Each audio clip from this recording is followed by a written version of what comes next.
Hey there, this is Teacher Ola Podcast, episode 150, Learn English with Phil Collins, Another Day in Paradise. My name's Ola and I'm an online English teacher. I believe you can eliminate your language blockade. It's 100% guaranteed. The secret word here is consistency.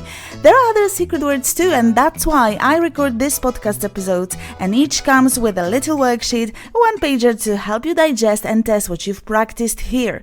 You can speak English with more confidence, slay that fear, and enjoy new freedoms. Visit my website for full transcripts and worksheets to each episode. Visit my shop at teacherola.com and enjoy your journey to fluency. Happy learning! Hello, thanks for jumping in here.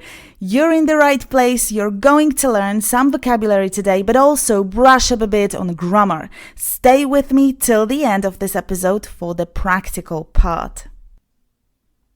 Phil Collins, my friend, the man who produced only great hits. I struggled to choose one song by him for the fact he has such beautiful pieces. Back then in the old days, they knew how to make good music, right? Before we tackle the lyrics, listen.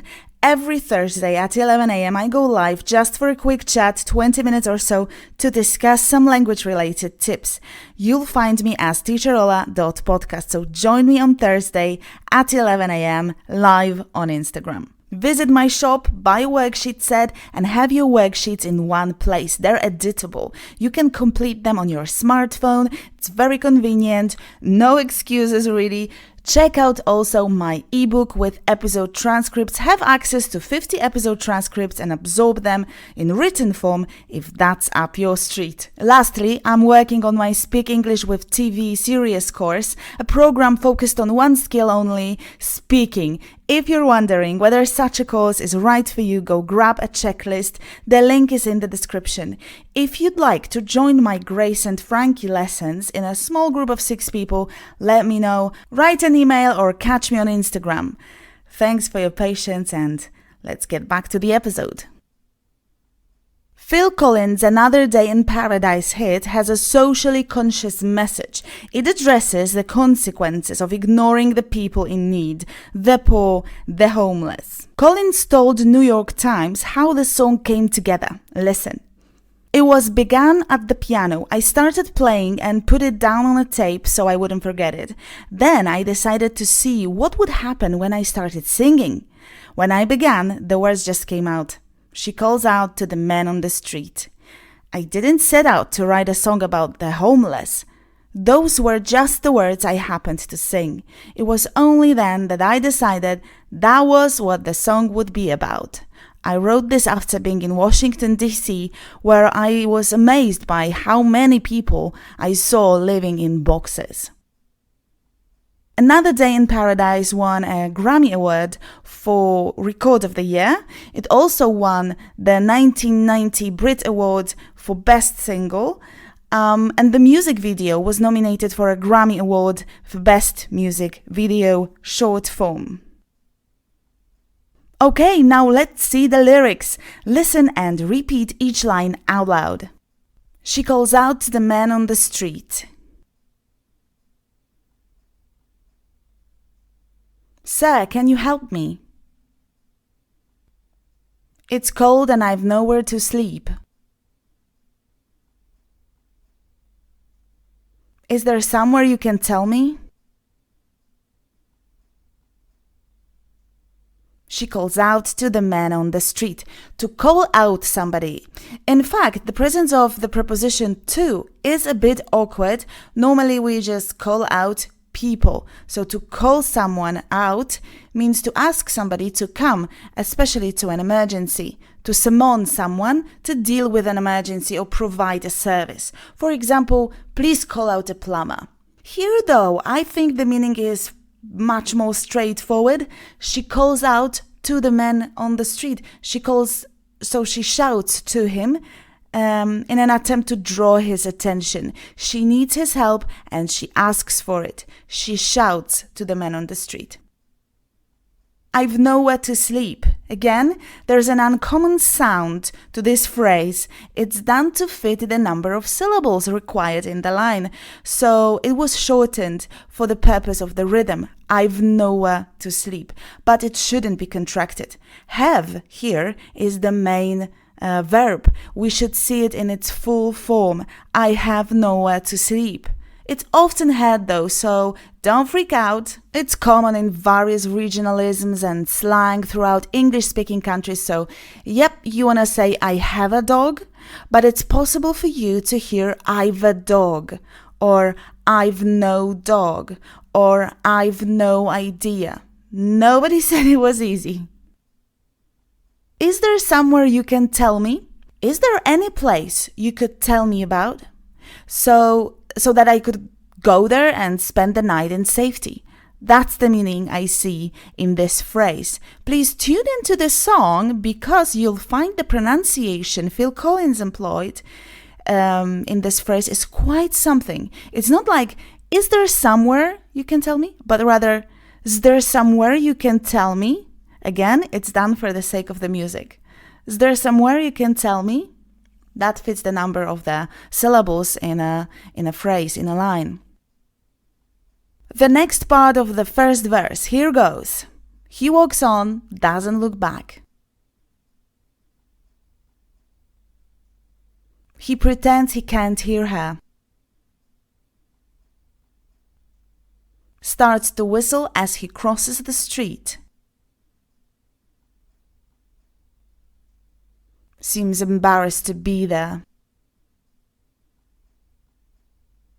He walks on. He continues to walk. He ignores her, just like in move on. He moves on. He walks on. He pretends he can't hear her. The word that could be added so that we'd have he pretends that he can't hear her. Leaving that out in this sentence is correct as well. Read more about relative clauses if you feel like you need more practice on the topic. It's relative clauses. To whistle. To make a high sound or a musical tune by forcing your breath out when your lips are almost closed. That's the definition from the Oxford Dictionary, and that's the verb in action. All right. You can whistle in amazement, you can whistle to a dog, you can whistle at someone or at something. A sentence. He started to whistle a tune. Embarrassed. Embarrassed means shy, uncomfortable, or ashamed, especially in social situations. I've never felt so embarrassed in my life. This word makes me think of this huge question that is always at the back of our heads when we learn English adjectives. Is it embarrassed or embarrassing? What word should I use now? Well, to make it crystal clear, go to episode 4 of Teacher Ola Podcast. It's titled Interested or Interesting, and have a listen. Episode 4. So, embarrassing means making you feel shy, uncomfortable, or ashamed, awkward. An example sentence: it was acutely embarrassing for us all. Let's move on to the chorus. Oh, think twice, 'cause it's another day for you and me in paradise.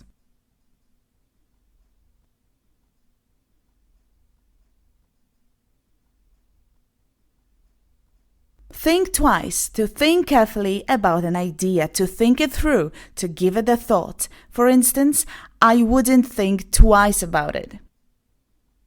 A paradise, a perfect place where people are said to go when they die. It's also a place that is extremely beautiful and that seems perfect, like heaven, or a state of perfect happiness, bliss. For example, they moved house to find a paradise in the countryside. Time to get down to the second phrase. Listen and repeat out loud. She calls out to the man on the street. He can see she's been crying. She's got blisters on the soles of her feet.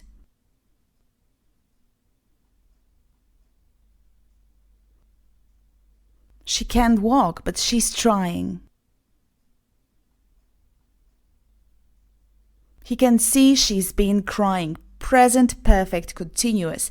He can see that her eyes are red and her face clearly shows she has been crying. He sees the evidence, he sees her, and the reason behind the way she looks now stems from what she has been doing just now. She has been crying.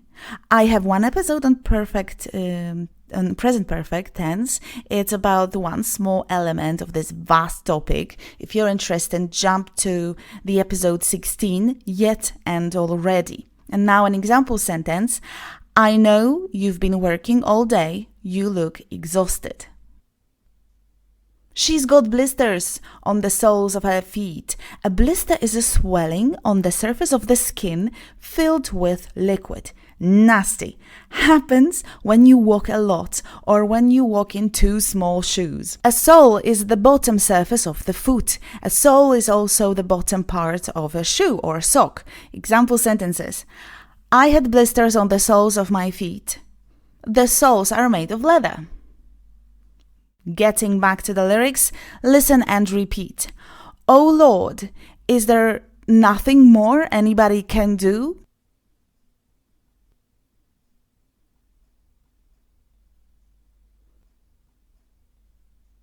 Oh Lord, there must be something you can say.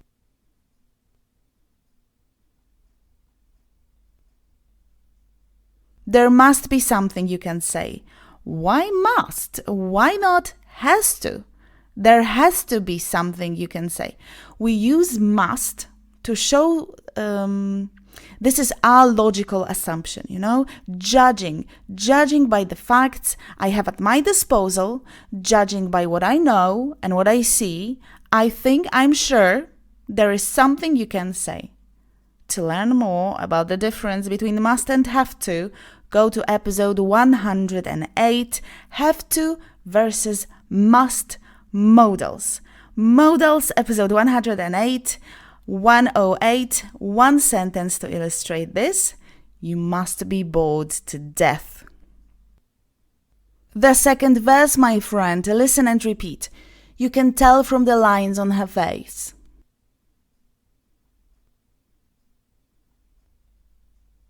You can see that she's been there. Probably been moved on from every place.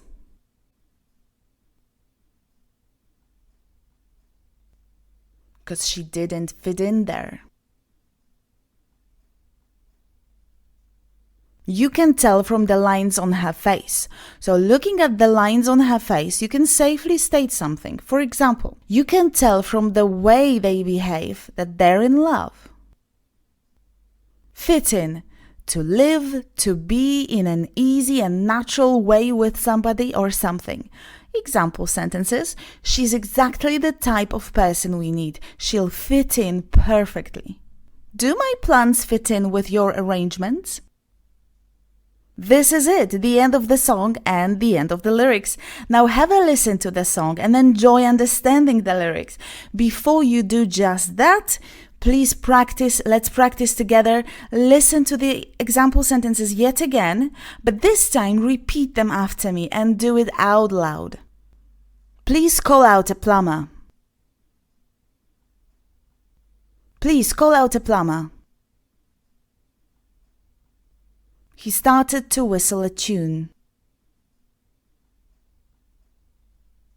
He started to whistle a tune. I've never felt so embarrassed in my life.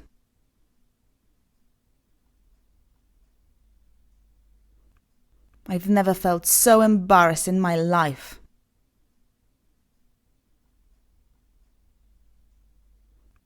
It was acutely embarrassing for us all.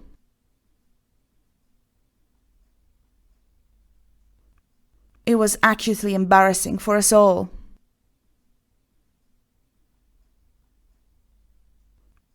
They moved house to find a paradise in the countryside.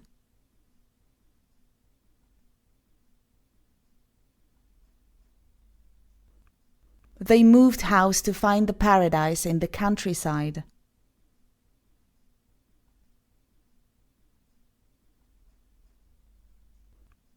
I know you've been working all day. You look exhausted.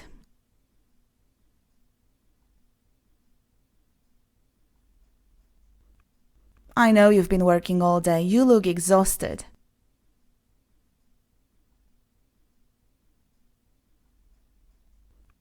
I had blisters on the soles of my feet.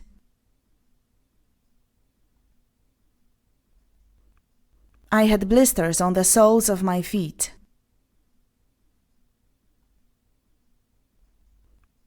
The soles are made of leather.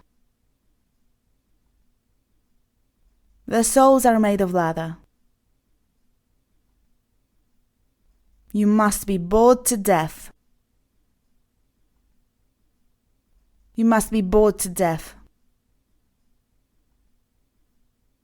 You can tell from the way they behave that they're in love.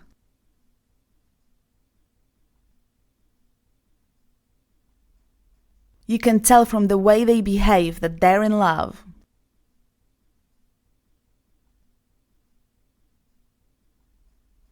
She's exactly the type of person we need. She'll fit in perfectly.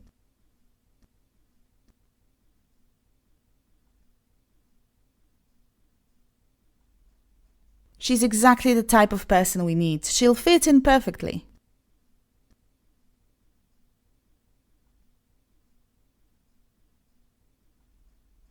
Do my plans fit in with your arrangements?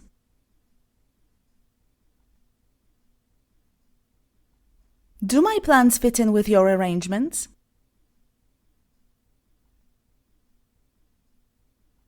So good! Now go to your inbox and get the worksheet to test yourself. Complete the gapped lyrics while listening to Phil Collins's Another Day in Paradise. If you're not a member of Top People, download the worksheet from teacherola.com/150. If you find this episode useful, tell your friends about my podcast and share it with one person. Thank you so much for doing so and for being such a devoted podcast listener. Thanks, and I'll see you next Wednesday. Happy learning, take care, stay fearless, and say it out loud. Bye!